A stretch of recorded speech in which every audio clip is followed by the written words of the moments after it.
पार्थ, अनासक्ति योग के द्वारा कामनाओं पर विजय पाना अति आवश्यक है,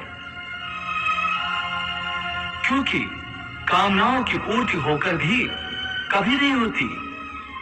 मनुष्य बूढ़ा हो जाता है, परंतु आसक्ति जनित कामनाएं कभी बूढ़ी नहीं होती, कभी बूढ़ी नहीं होती। पार्थ, एक कामना अनेक कामनाओं को जन्म देती है। हर कामना के साथ मनुष्य की तृष्णा भी बढ़ जाती है और तृष्णा के साथ असंतोष भी बढ़ता जाता है।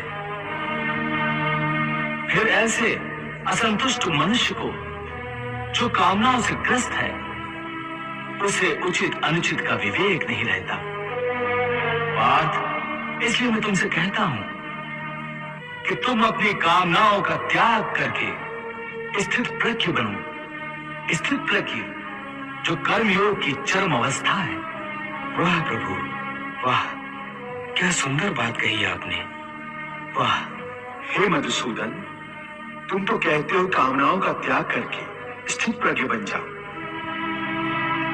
परंतु स्थित प्रज्ञ बनने के लिए सबसे आवश्यक क्या है? स्थिर बुद्धि। स्थिर बुद्धि? परंतु मनुष्य अपनी बुद्धि को स्थिर कैसे रख सकता है? आशा और निराशा दोनों से मुक्त होकर ही बुद्धि को स्थिर किया जा सकता है।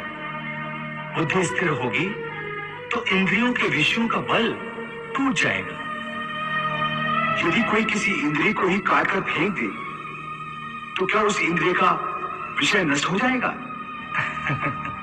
नहीं अर्जुन, यदि किसी दुर्घटनावश किसी की आंखें अंधी हो जाएं, तो यह आवश्यक नहीं कि उसकी आंखें रूप की कल्पना करना ही छोड़ दें। आंखें न होने पर भी उसका मन ऐसे दृश्यों की कल्पना कर सकता है जो उसे विषयों के मोह में फंसाए चले जाए। पार्थ, एक अंधा मनुष्य भगवान के स्वरूप की भी कल्पना कर सकता है। सो किसी इंद्रिय के होने न होने से मन की वासना और आसक्ति में फर्क नहीं पड़ता। हे अर्जुन, तुम यूं समझो कि जैसे कोई मनुष्य आंखें बंद करके ये प्रदर्शन कर रहा है कि वो भगवान का ध्यान लगाए बैठा है, परंतु वास्तव में उसके मन की आंखों में भगवान की मूर्त नहीं, अपनी प्रेमिका का शरीर घूम रहा है। इसका अर्थ है कि उसकी आंखें तो बंद हैं, परंतु आंखों के विषय उसे फिर भी भ्रमित कर रहे हैं। हे अर्जुन, कई लोग अपनी इंद्रियों पर बड़ी कठोरता से निग्रह करने के लिए बड़े कठिन व्रत और उपवास रखते हैं। कई कई दिनों तक खाना पीना छोड़ देते हैं। फिर भी यदि उनका मन भांत भांत के स्वादिष्ट भोजनों की वासना में ही अटका रहे, तो हठ के द्वारा किए हुए इस व्रत उपवास का क्या लाभ है? ऐसे लोग हठ के द्वारा अपनी इंद्रियों को सुखाकर निर्बल तो कर देते हैं, परंतु इससे विषयों की आसक्ति का त्याग नहीं हो सकता। याद रखो, विषयों से अधिक खतरनाक है विषयों की आसक्ति, और विषयों की आसक्ति का त्याग केवल इंद्रियों के निग्रह से नहीं हो सकता।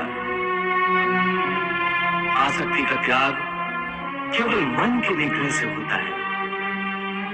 जब मन निरासक्त हो जाए तो इंद्रियां अपने अपने विषयों को भोगती हुई भी इन विषयों से निरासक्त रहती हैं। जैसे कमल का फूल पानी के अंदर रहते हुए भी सूखा ही रहता है। इसलिए मैंने कहा है कि पहले ज्ञान के द्वारा बुद्धि को स्थिर करो। बुद्धि मन को स्थिरता देगी। फिर मन इंद्रियों को इस प्रकार विषयों से खींच लेगा जिस प्रकार एक कछुआ खतरे की जरा सी आहट पाते ही अपने अंगों को अपने भीतर ही समेट लेता है। हे पार्थ, यदा संहर्ते चायम कूर्मो अंगानीव सर्वशः इंद्रियार्थेभ्यस् तस्य प्रज्ञा प्रतिष्ठिता।